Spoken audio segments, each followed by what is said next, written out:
यिर्मयाह 16वां बाब जो 21 आयत पर मुश्तमिल है।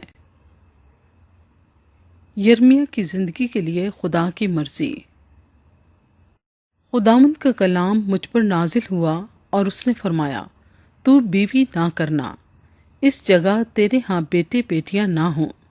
क्योंकि खुदावंद उन बेटों और बेटियों की बाबत जो इस जगह पैदा हुए हैं और उनकी माँओं की बाबत जिन्होंने उनको विलादत दी और उनके बापों की बाबत जिनसे वो पैदा हुए, यूं फरमाता है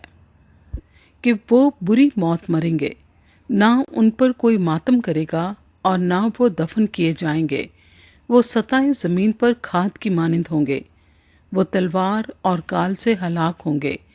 और उनकी लाशें हवा के परिंदों और ज़मीन के दरिंदों की खुराक होंगी। इसलिए खुदावंद यूं फरमाता है कि तुम मातम वाले घर में दाखिल ना हो और ना उन पर रोने के लिए जा, ना उन पर मातम कर, क्योंकि खुदावंद फरमाता है, मैंने अपनी सलामती और शफकत और रहमत को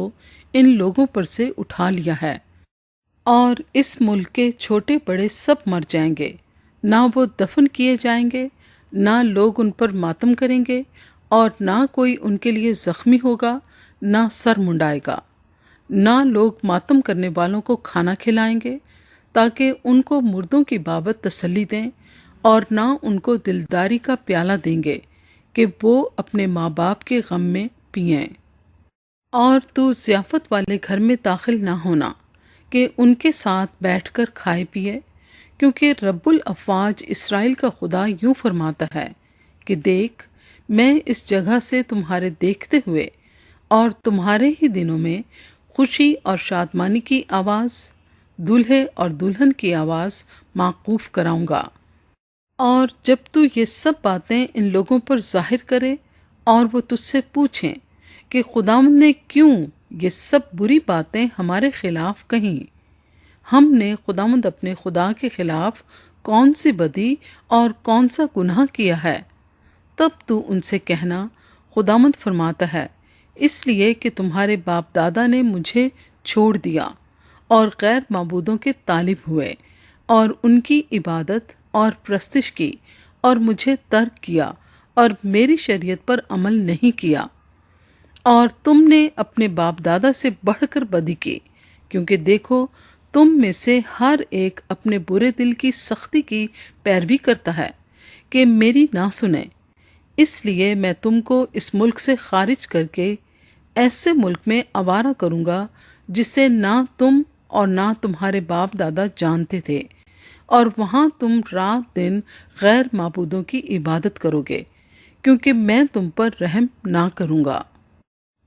असीरी से वापसी।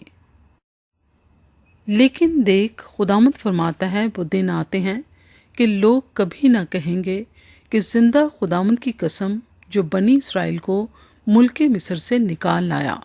बल्कि जिंदा खुदावंद की कसम जो बनी इसराइल को शुमाल की सरजमीन से और उन सब ममलिकतों से जहाँ जहाँ उसने उनको हाँक दिया था निकाल लाया, और मैं उनको फिर उस मुल्क में लाऊंगा जो मैंने उनके बाप दादा को दिया था।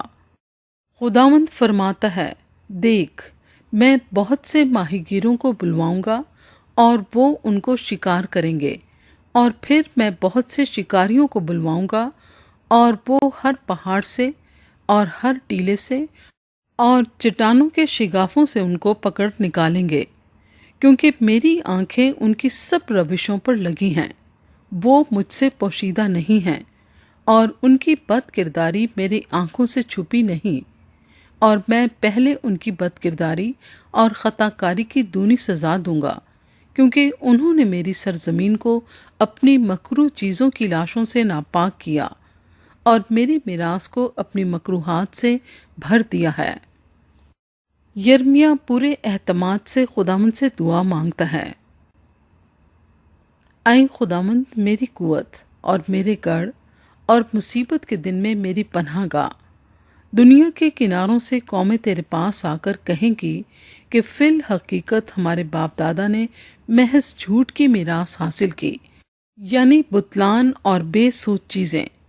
क्या इंसान अपने लिए माबूद बनाए جو خدا نہیں ہیں؟